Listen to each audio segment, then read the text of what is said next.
Doctor Sheikh से request करूंगा कि कृपया हमें अपने बारे में थोड़ा बताएं और अपने विचार रखें।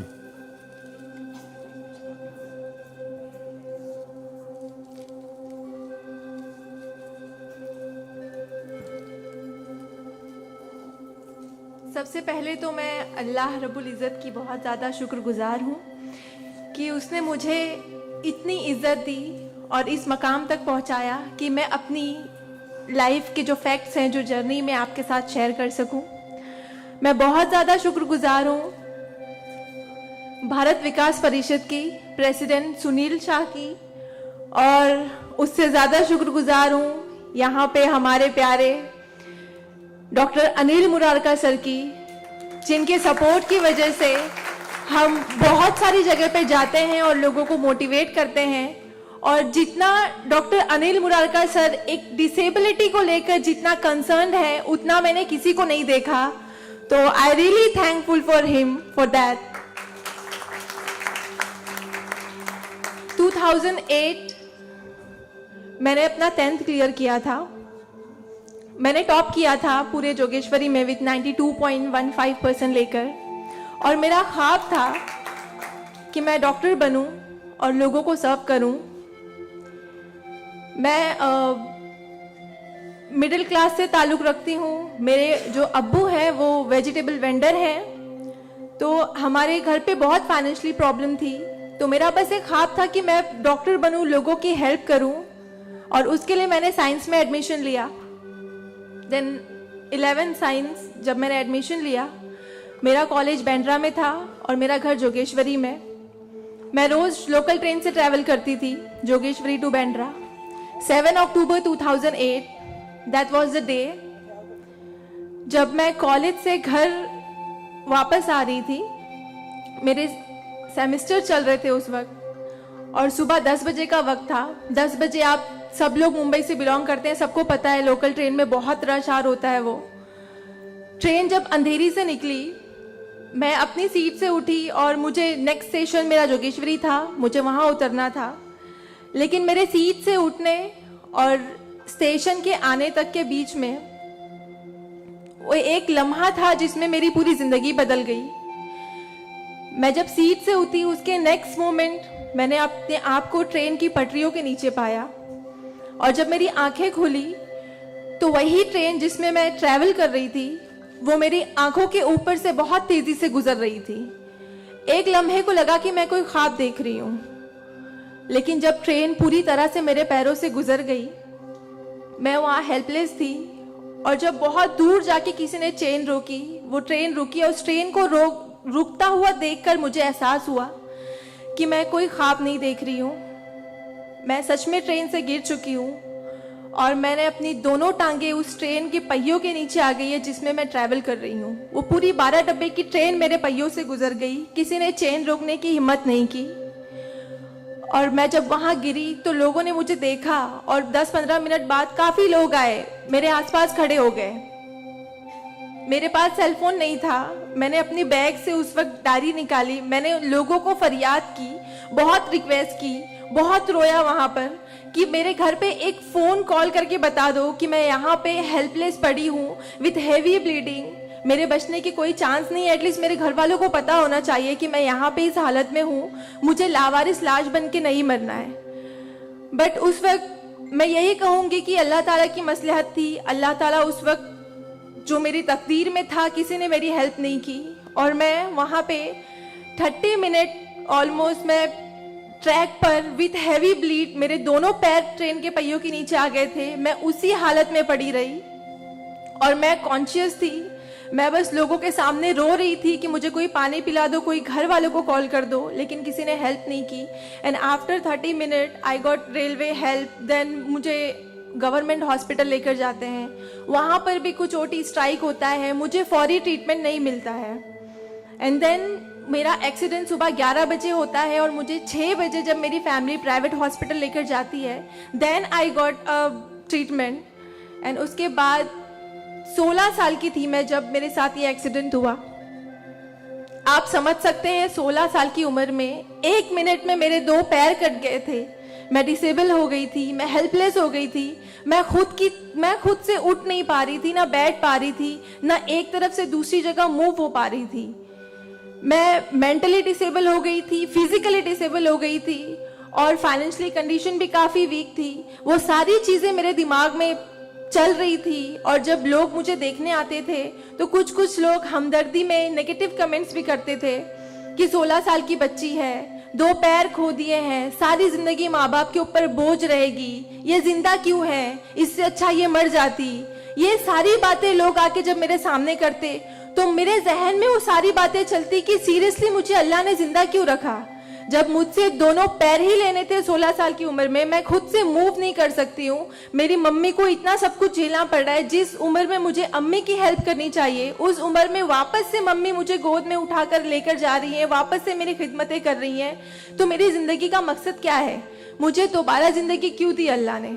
मैं बहुत शिकायतें करती थी अल्लाह से, मैं बहुत रोती थी, लेकिन उस मुश्किल वक्त में मेरे कॉलेज, मेरे स्कूल टीचर्स और बहुत से ऐसे नेक बंदे भी थे जिन्होंने मुझे हौसला दिया। उनमें सबसे पहले मेरी फैमिली आती है, मेरी बड़ी सिस्टर की फैमिली आती है। मेरी मम्मी ने मुझे एक जुमला कहा जो जिंदगी भर और मैं हर फंक्शन में बोलती हूँ, वो कि बेटा तुम रो मत, तुम्हारे साथ आज जो ये हादसा हुआ है, अल्लाह ने तुमसे सिर्फ 2 पैर लिए हैं, तुम्हारे पास तुम्हारा दिमाग है, तुम इतनी फास्ट ट्रेन से गिरी हो, तुम्हारे सर पे चोट लग सकती थी, तुम्हारी जान जा सकती थी, लेकिन अल्लाह ने सिर्फ तुमसे 2 मामूली पैर लिए हैं। क्या पता फ्यूचर में तुम्हारे लिए बहुत कुछ रखा हो।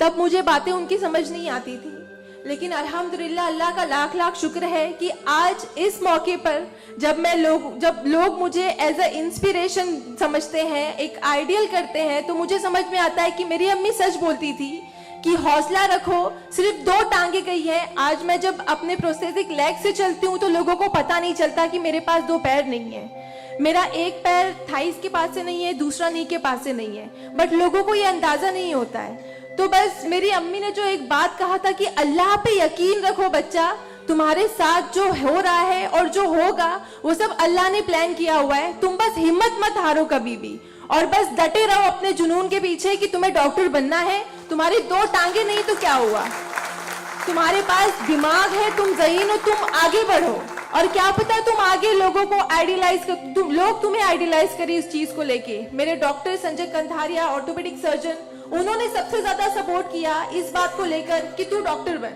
मैंने अपनी जीने की उम्मीद छोड़ दी थी, डॉक्टर बनने की उम्मीद छोड़ दी थी, लेकिन जब उन्होंने मुझे बताया कि तुम डॉक्टर बन सकती हो, तुम बनो, देन मैंने प्रिपरेशन स्टार्ट की। सीईटी कॉमन एंट्रेंस टेस्ट होता है to getting admission in medical college, मैंने वो क्रैक किया। I got 3rd rank all over Maharashtra in PH Kota,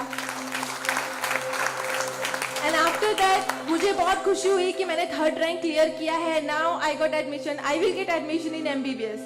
but वहाँ पर भी एक प्रॉब्लम थी मेरे लिए कि मुझे डिसेबल परसेंटेज 89% डिसेबल हूँ मैं, और मेडिकल में एडमिशन के लिए 40 to 70 there is a criteria to get admission for MBBS।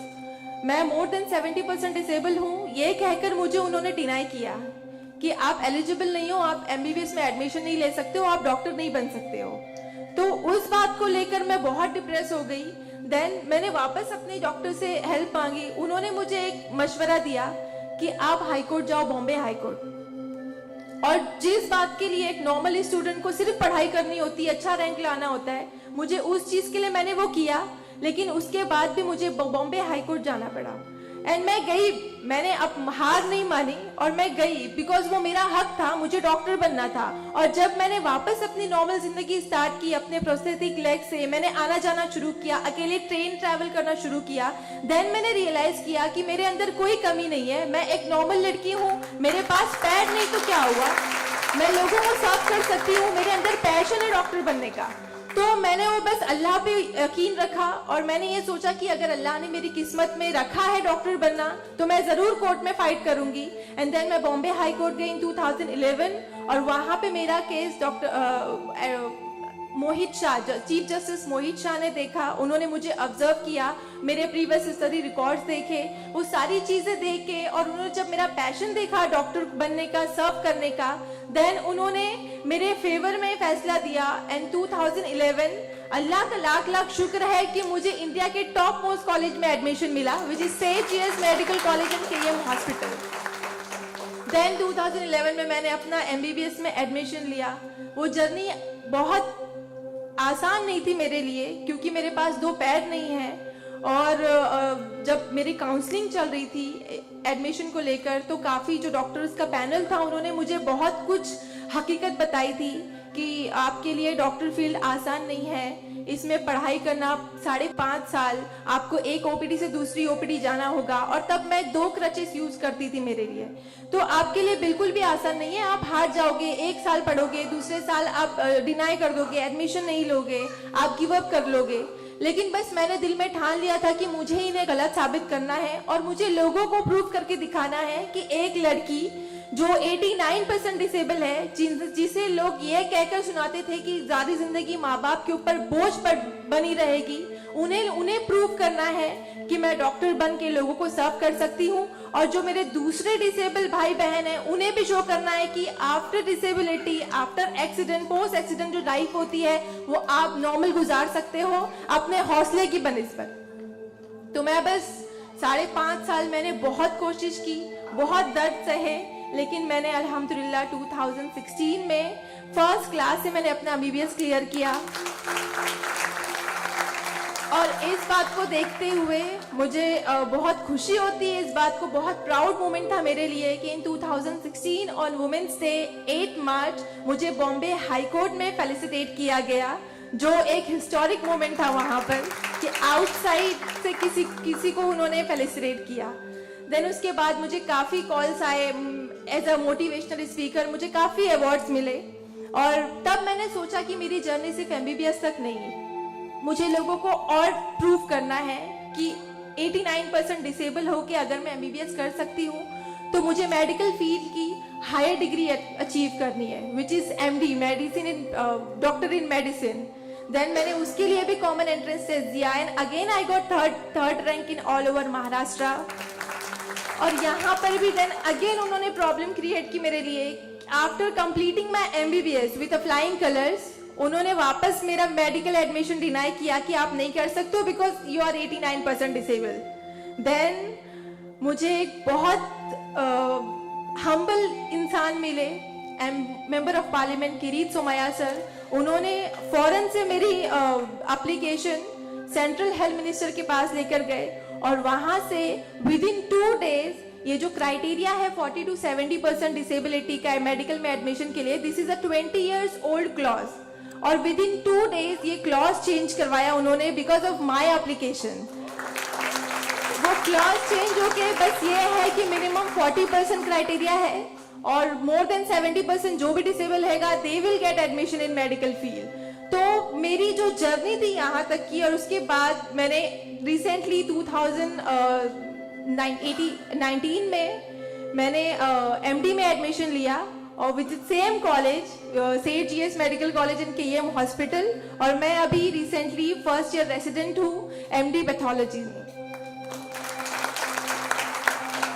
मेरी जो यहाँ तक की जर्नी है, मैंने बहुत अच्छे से तो नहीं बताया आपको, लेकिन बहुत सारी बातें मिस है इसमें बिकॉज मेरे पास टाइम नहीं है, आप लोगों को भी लेट हो रहा है। लेकिन ये सारी जो मेरी जर्नी है, ये सब बताने का मकसद यही है आप लोगों को कि जिंदगी में देखो चाहे कुछ भी प्रॉब्लम आए, बिकॉज मेरी लाइफ में मुझे लगता है कि सारी प्रॉब्लम्स थी, फाइनेंशियल प्रॉब्लम्स थी, फिजिकल प्रॉब्लम थी, मेंटल प्रॉब्लम थी, सारे ऑड्स थे मेरी लाइफ में, लेकिन मैंने बस 2 चीजें ध्यान में रखी। एक तो मेरी अम्मी की बात कि अल्लाह पर यकीन रखो, अल्लाह अपने बंदों से 70 माओं से ज्यादा प्यार करता है। एक माँ हमारी छोटे से दर्द को बर्दाश्त नहीं कर सकती, वो तो 70 माओं से ज्यादा प्यार करता है, तो हमें दर्द में कैसे रख सकता है वो? तो उसने जरूर कुछ अच्छा रखा है हमारे लिए। अगर छोटी सी प्रॉब्लम आई जिंदगी में तो उससे हार नहीं मानो, उससे लड़ना सीखो, हमेशा अपना हौसला जिंदा रखो, बिकॉज आपके पास अगर हौसला है तो आपकी लिए जिंदगी जीने की उमंग रहेगी, बिकॉज बगैर हौसले के कोई जिंदगी नहीं जी सकता। तो आप लोग प्लीज, अगर छोटी से छोटी प्रॉब्लम भी आए, कोई भी परेशानी आए, आप लोग लड़ना सीखिए और जिंदगी जीना सीखिए। बिकॉज मेरे एक्सीडेंट के बाद मुझे लगा मैं इतनी सारी कोशिशें नहीं करती तो मैं आज यहाँ पर खड़ी होके एज अ डॉक्टर आप लोगों से इंटरेक्ट नहीं हो रही होती। तो बस कभी भी हार मत मानिए। और ये एक शेर है आप सबके लिए, हौसले की तुर्कश में कोशिश का वो तीर जिंदा रख। तरकश मतलब जिसमें तीर रखते हैं। हौसले की तरकश में कोशिश का वो तीर जिंदा रख। हार चाहे जिंदगी में सब कुछ, हार जा चाहे जिंदगी में सब कुछ, मगर फिर भी जीतने की उम्मीद जिंदा रख। Thank you so much, thank you all of you, मुझे इतने अच्छे से सुनने के लिए। और मैं बहुत ज़्यादा थैंकफुल हूँ डॉक्टर अनिल सर की और भारत विकास परिषद की कि उन्होंने मुझे इतना सुनहरा मौका दिया आप लोगों से इंटरैक्ट का। Thank you. धन्यवाद।